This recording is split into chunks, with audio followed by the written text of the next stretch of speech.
آسان درس قرآن نحمده ونصلي ونسلم على رسوله الكريم اما بعد فاعوذ بالله من الشیطان الرجیم بسم اللہ الرحمن الرحیم ام له البنات ولکم البنون، کیا اللہ کے لیے بیٹیاں اور تمہارے لیے بیٹے ہیں؟ اس آیت کریمہ میں کفار کی بے حماقت اور بے وقوفی کو بیان اللہ تعالیٰ نے کیا کہ کافر اپنے لیے تو بیٹے پسند کرتے ہیں اور اللہ کی طرف بیٹیوں کی نسبت کرتے ہیں، حالانکہ بیٹیوں کو وہ خود اپنے لیے برا جانتے ہیں۔ جیسے اللہ تعالیٰ ایک اور مقام پر ان کی حالت کو بیان کرتے ہوئے ارشاد فرماتا ہے وَإِذَا بُشِّرَ أَحَدُهُمْ بِمَا ضَرَبَ لِلرَّحْمَنِ مَثَلًا ظَلَّ وَجْهُهُ مُسْوَدًّا وَهُوَ كَظِيمٌ، اور جب ان میں سے کسی کو اس چیز کی خوشخبری سنائی جائے کہ جس کے ساتھ اس نے رحمان کو متصف کیا، یعنی اس نے بیٹی کو رحمان سے متصف کیا، اللہ فرماتا ہے کہ اگر اسی بیٹی کی خوشخبری اسے سنائی جائے تو فرمایا کہ دن بھر اس کا منہ کالا رہتا ہے اور وہ غم و غصے میں بھرا رہتا ہے، کیونکہ یہ کافر حضور پر اعتراضات کرتے تھے۔ اب ان کے اعتراضات اور اس کے جواب اللہ تعالیٰ، کیونکہ اس رکوع میں ہم سماعت کر رہے ہیں اور کل بھی ہم نے سماعت کیے تھے، آگے مزید باتیں اللہ تعالیٰ ان کے بارے میں تاکہ ان پر حجت تمام ہو جائے۔ آگے ارشاد فرمایا ام تسألہم اجرا فہم من مغرم مثقلون، یا تم ان سے کچھ اجرت مانگتے ہو کہ جس سے وہ تاوان کے بوجھ گبے ہوئے ہیں۔ کفار نے شریعت کے احکام کو پس پش ڈالا اور اپنی عقل کے مطابق انہیں جو اچھا لگا اس کی پیروی کی، تو اللہ تعالیٰ نے ان سے ارشاد فرمایا کہ تمہیں کس چیز نے شریعت کے احکام پس پش ڈالنے پر اور اس کے رسول صلی اللہ علیہ وسلم کی پیروی چھوڑ دینے پر تمہیں ابھارا؟ کیا رسول اللہ صلی اللہ علیہ وسلم نے دین کی تعلیم دینے پر تم سے کوئی اجرت مانگی ہے کہ اس کی وجہ سے وہ اجرت تمہیں تاوان لگ رہا ہو اور وہ اجرت تاوان کے بوجھ میں تم دبے ہوئے ہو اور اس بوجھ کی وجہ سے تم اسلام قبول نہیں کرتے؟ جب یہ بھی نہیں ہے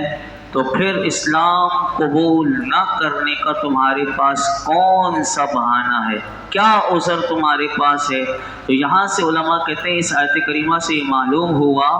کہ دین کے احکام پر عمل نہ کرنا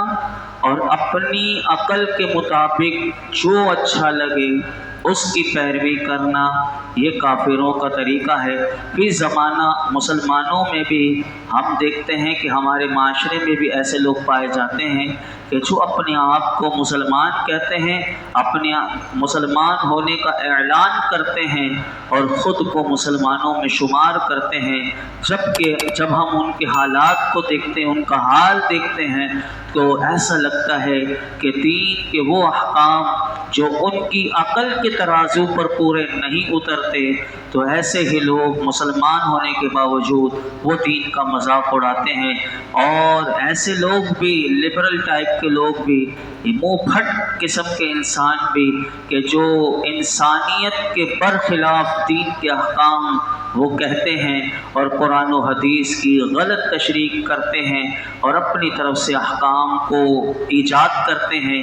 اور اسے دین اسلام کی تعلیم بتاتے ہیں۔ ایسے لوگوں کے لیے ہم اپنے لیے بھی دعا کرتے ہیں اور ایسے لوگوں کے لیے بھی کہ اللہ ہدایت اور عقل سلیم عطا فرمائے اور ایسے لوگوں کو اس روش کو ترک کر کے اس طریقے پر چلنے کی اللہ توفیق عطا فرمائے کہ جو اللہ اور اس کے پیارے حبیب نے بتایا، ہم بھی اسی راستے پر چلیں کہ جو اللہ اور اللہ کے رسول نے بتایا۔ اگر ہمیں چاہے وہ عقل میں سمجھ میں آئے یا نہ ہے، اگر یہ بات دین کی ہے، شریعت شریعت کی ہے تو پھر وہ ہمیں کرنا ضروری ہے، پھر انسان وہ کرے گا، کیونکہ اللہ اور اللہ کے رسول کا حکم یہی ہے۔ تو پھر مرنے کے بعد اسے سب پتہ چل جائے گا کہ حقیقت یہی تھی، صحیح یہی تھا کہ جو اللہ اور اللہ کے رسول نے بتایا تھا۔ اس وقت میری عقل میں جو بات سمجھ میں نہیں آ رہی تھی، انسان کو مرنے کے بعد سب کچھ سمجھ میں آ جائے گا۔ پھر اللہ تعالیٰ آگے ارشاد فرماتا ہے ام عندهم الغیب فهم یکتبون، یا ان کے پاس غیب ہے کہ وہ اس کے ذریعے فیصلہ لکھتے ہیں۔ اللہ فرماتا ہے شریعت کے احکام پس پش ڈالنے والے مشرکین کے پاس کیا غیب کا علم ہے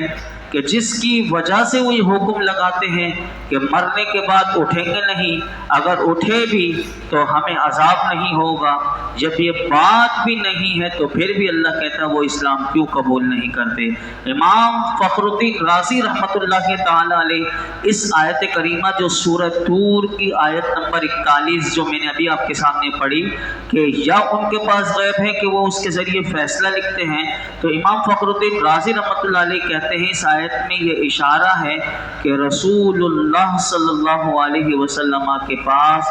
جو کچھ اسرار، احکام اور کثیر خبروں کا علم غیب ہے وہ اللہ کے محبوب کو وحی کے ذریعے اللہ نے عطا فرمایا ہے اور حضور کو وحی کے ذریعے حاصل ہوا ہے۔ آگے ارشاد فرمایا ام یریدون کیدا والذین کفروا هم المکیدون ام لهم الہ غیر اللہ سبحان اللہ عما یشرکون، یا وہ کسی فریب کا ارادہ کر رہے ہیں تو کافر خود ہی اپنے فریب کا شکار ہونے والے ہیں، یا اللہ کے سوا ان کا کوئی اور خدا ہے، اللہ ان کے شرک سے پاک ہے۔ اس آیت کریمہ میں مشرکین کا وہ خفیہ سازش کو اللہ تعالیٰ نے اس آیت میں بیان کیا کہ اللہ تعالیٰ نے فرمایا اے پیارے حبیب صلی اللہ تعالیٰ علیہ وسلم، یہ مشرکین زبانی طور پر آپ کی مخالفت نہیں کرتے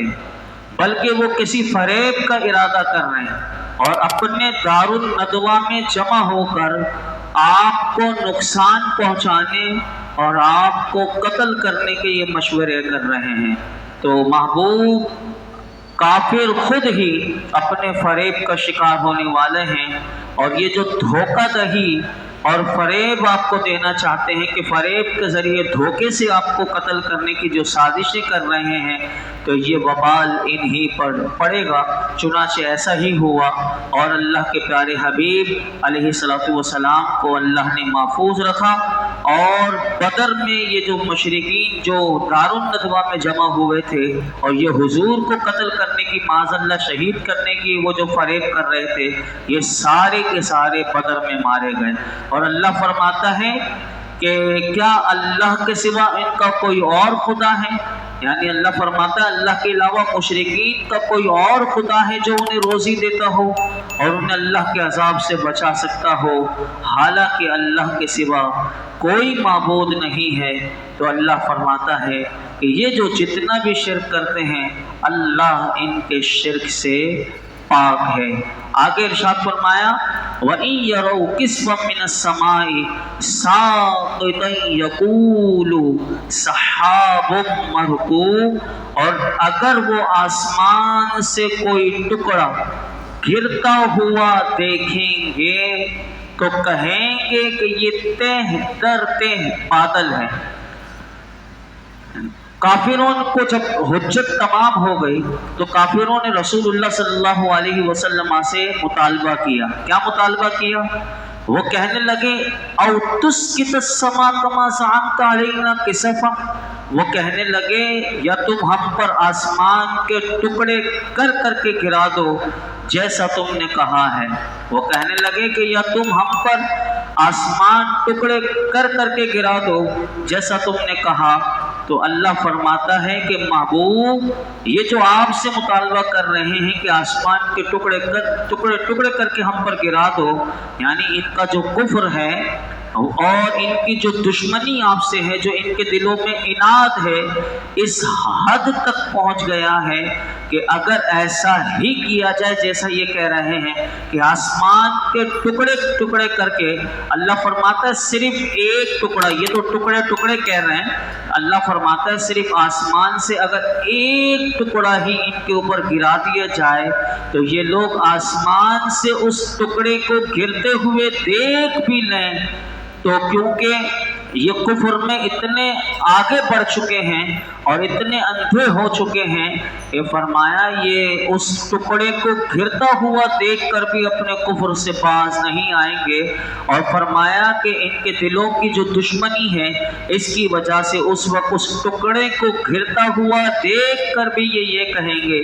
یہ تو بادل ہے، یہ تو تیز در تیز بادل ہے کہ جس سے ہم سیراب ہوں گے۔ یعنی اتنا یہ کفر میں اندھے ہو چکے ہیں کہ اللہ فرماتا ہے جو انہوں نے مجھ سے عذاب مانگا ہے دنیا میں، آپ سے کہہ رہے ہیں کہ آسمان کے ٹکڑے کر کے ہمارے اوپر گرا دو، اللہ کہتا ہے اگر ہم ایک ٹکڑا بھی ان کے اوپر گرا دیں تو یہ اس کو دیکھ کر یہ کہیں کہ یہ تو بادل ہے جو درتے ہمیں سیراب کرنے کے لیے، بارش وہ برسانے کے لیے آیا ہے۔ اللہ اکبر۔ اور ایک اور بھی ان کی یعنی حرکت کو اللہ تعالیٰ ایک اور مقام پر بھی سورہ حجر میں جو 14ویں پارے میں آپ سماعت کر چکے تھے، وہ اگر اس آیت کی نظیر ہے جو میں نے بات آپ کے سامنے کہی کہ 14ویں پارے کے رب جو ہے وہ آیت اس آیت سے جڑ جاتی ہے، کیسے دیکھیے سنیے۔ فرمایا اللہ 14ویں پارے میں سورہ حجر کی جو آیت نمبر 14 اور 15 ہے اس میں اللہ ارشاد فرماتا ہے وَلَوْ فَتَحْنَا عَلَيْهِمْ بَابًا مِّنَ السَّمَاءِ فَظَلُّوا فِيهِ يَعْرُجُونَ، اور اگر ہم ان کے لیے آسمان میں سے کوئی دروازہ کھول دیتے ہیں تاکہ وہ دن کے وقت اس میں چڑھ جاتے ہیں، یعنی دیکھیے کہ اللہ فرماتا ہے ہم ان کے لیے ایسا بھی کر دیتے کہ یعنی آسمان کا دروازہ کھول دیتے اور یہ دن کے وقت اس میں چڑھ جاتے، لیکن کیونکہ یہ کفر میں اتنے اندھے ہو چکے ہیں، اللہ آگے کیا کہتا ہے فرمایا کہ لَقَالُوا إِنَّمَا سُكِّرَتْ أَبْصَارُنَا بَلْ نَحْنُ قَوْمٌ مَسْحُورُونَ، جب بھی وہ یہی کہتے کہ ہماری نگاہوں کو بند کر دیا گیا ہے بلکہ ہم تو ایسی قوم ہیں کہ جس پر جادو کیا ہوا ہے، یعنی وہ آسمان میں اگر چڑھ بھی جاتے